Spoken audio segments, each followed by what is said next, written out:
Hello and welcome, I'm your Code Monkey, and in this series we're going to create Spider-Man in Unity 2D. On this first video we're going to set up the basic movement and attacks. Let's begin.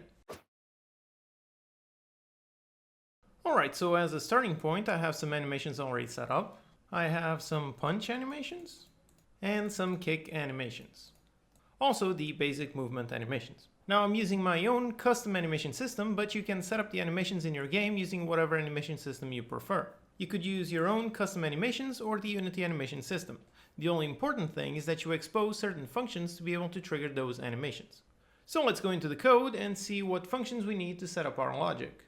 Alright, so here's the base script, and in here you can see all the various functions that we're going to use to set up our logic. I can play the punch and kick animations. These functions contain a direction and then some optional callbacks for when the animation is complete and when the animation actually hits.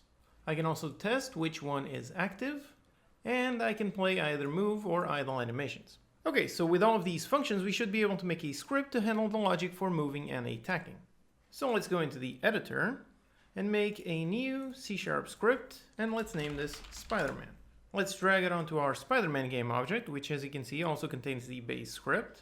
And this game object only contains the body, which contains a mesh renderer to handle the animations, and a simple shadow, which is just a basic sprite.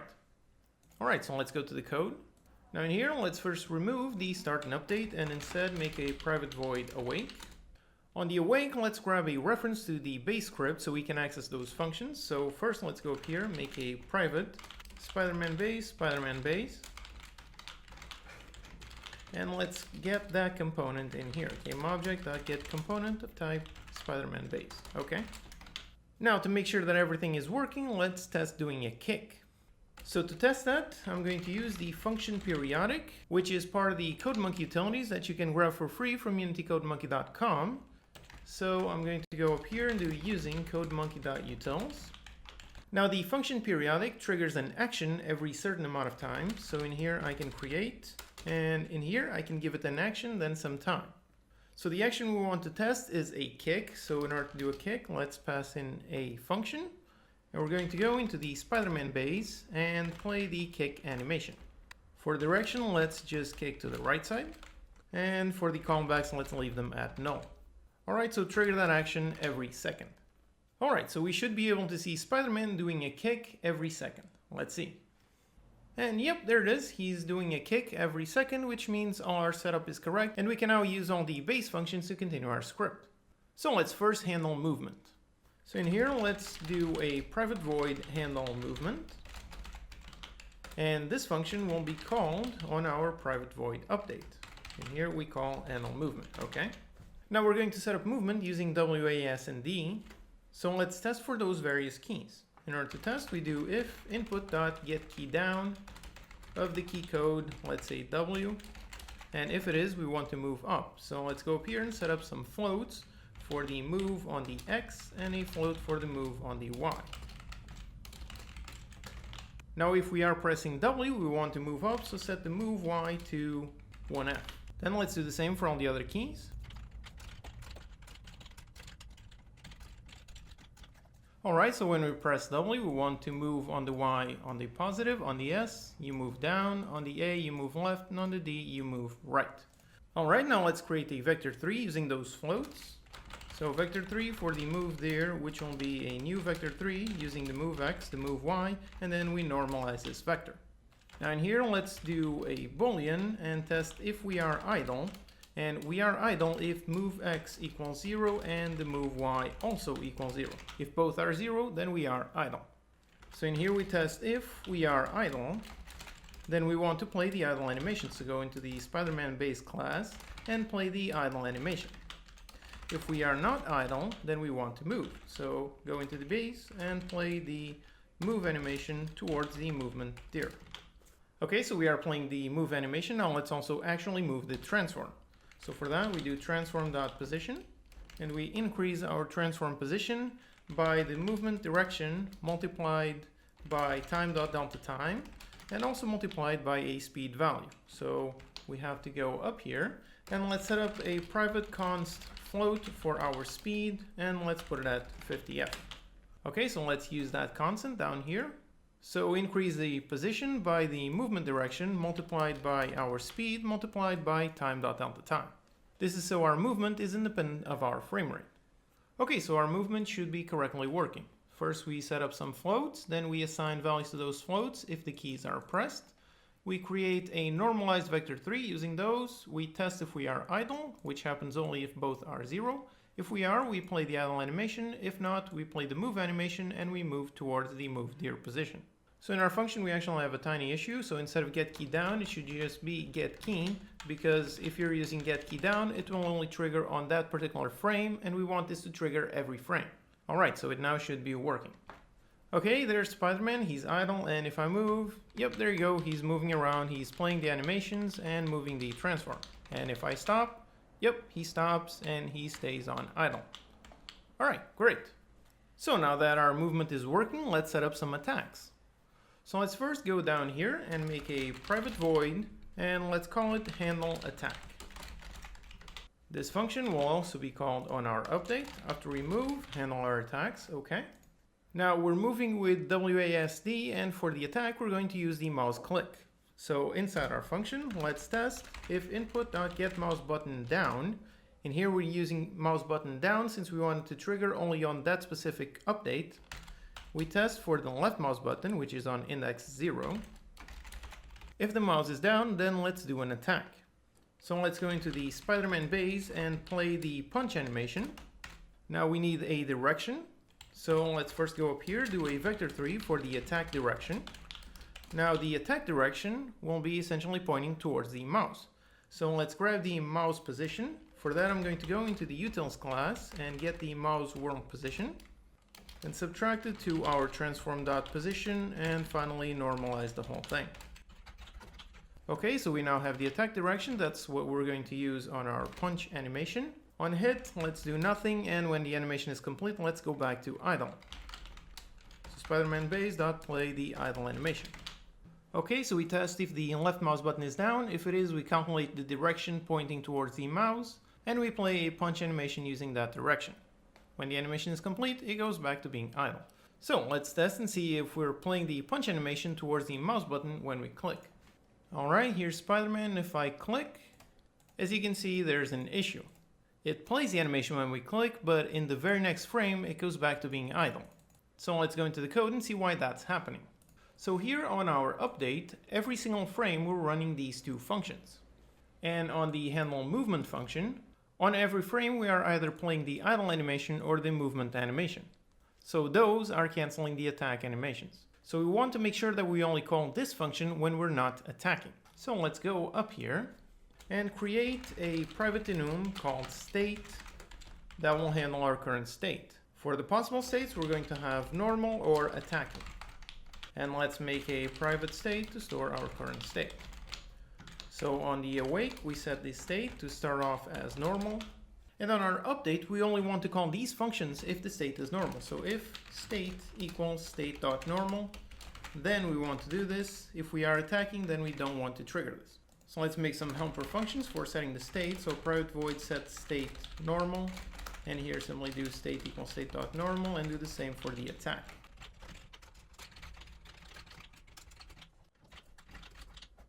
Alright, now down here, when we attack, let's set the state to attacking. Set state attacking, okay. And when the attack completes, when the punch animation is completed, instead of playing the idle animation, let's set the state back to normal. So when it finishes, it goes back to normal and we can move again. So let's see. Okay, here I am and I click and yep, the punch animation plays completely. So I can move around and I punch and it only goes back to moving when the punch is completed. So I can punch multiple times and yep, there you go. Okay, great. Now the potential issue that you might see is the fact that we can only attack when the state is normal. So if I spam, you can see that the attack doesn't actually spam every time I click, but rather only when it goes back to normal. Now, depending on what type of game you're making, this could be what you want. In a game like Dark Souls, for example, your attacks are meant to be heavy and not easily spammable, so in that case, it makes sense to wait for the attack to complete before doing another one.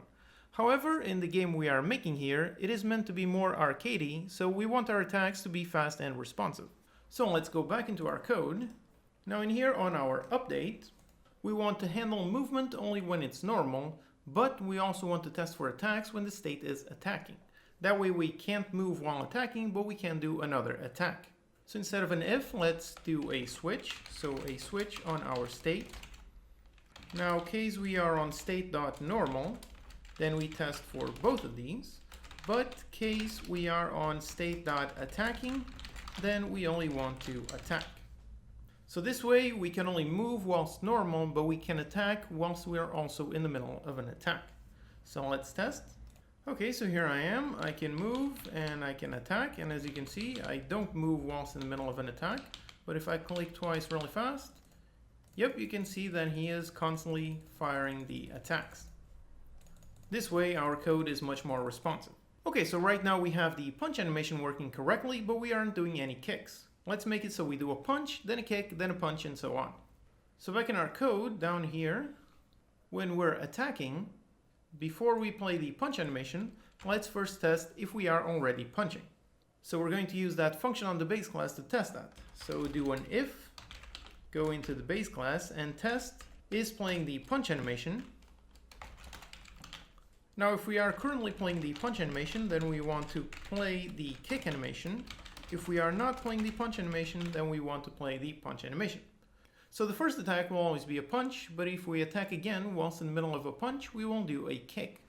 Okay, so here I am, and if I click, yep, you can see that I'm doing a punch. If I wait for the animation to complete and go back to normal, he always does a punch. But if I click twice really fast, yep, you can see that he did a punch and then a kick.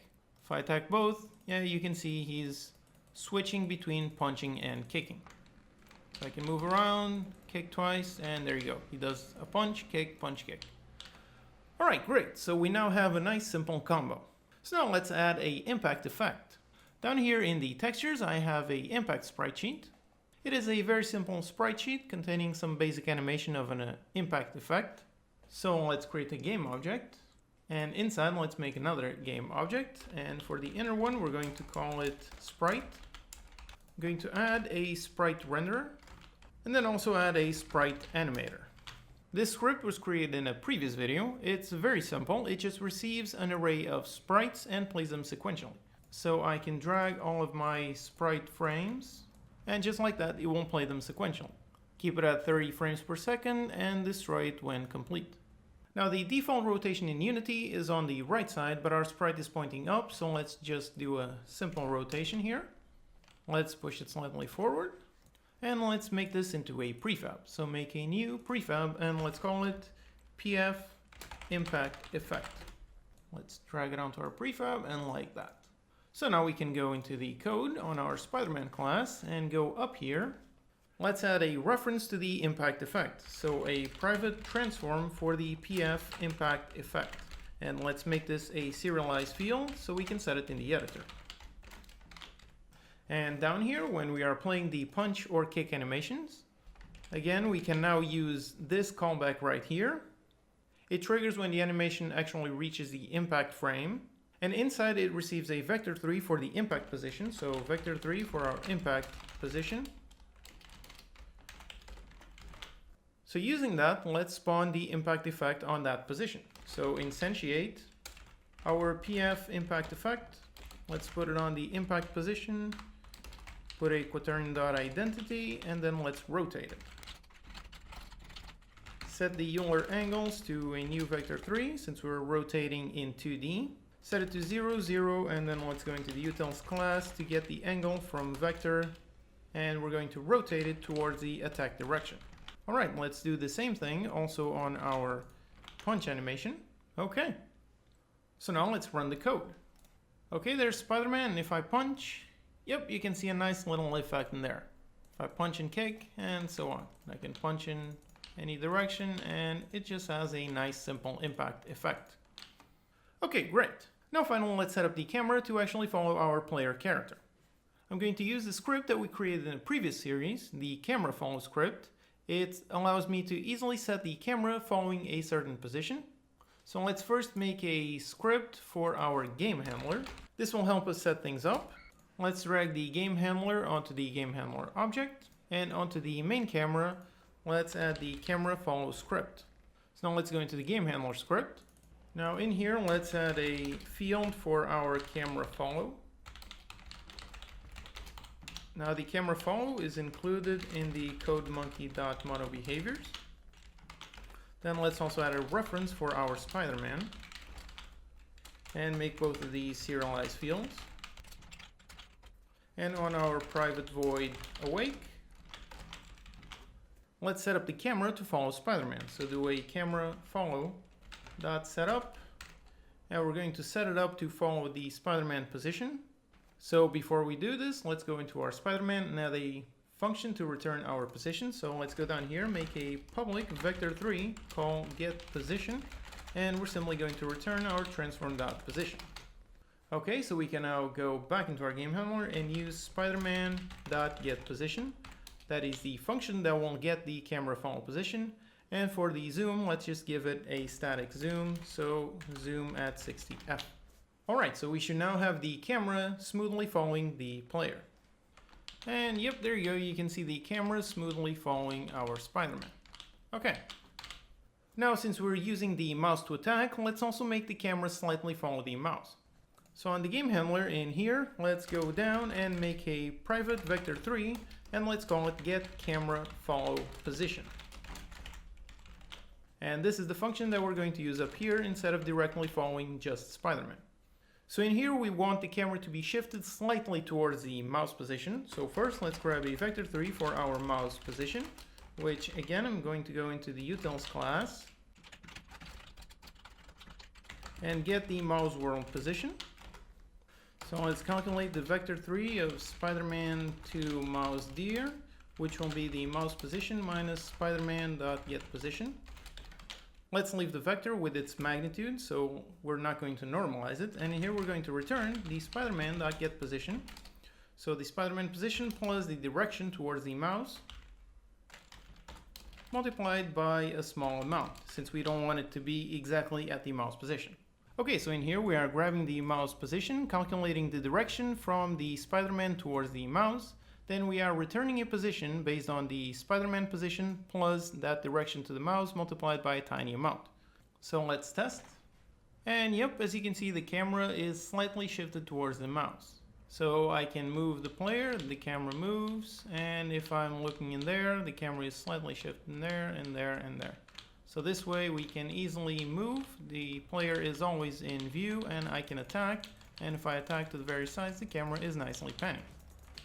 So there you have it. We started with some basic animations and created a simple logic for our Spider-Man to move and attack. In the next video, we're going to create some enemies and attack them. As always, you can download the project files and utilities from unitycodemonkey.com. If you have any questions, post them in the comments and I'll do my best to answer them. Subscribe for more videos and I'll see you next time.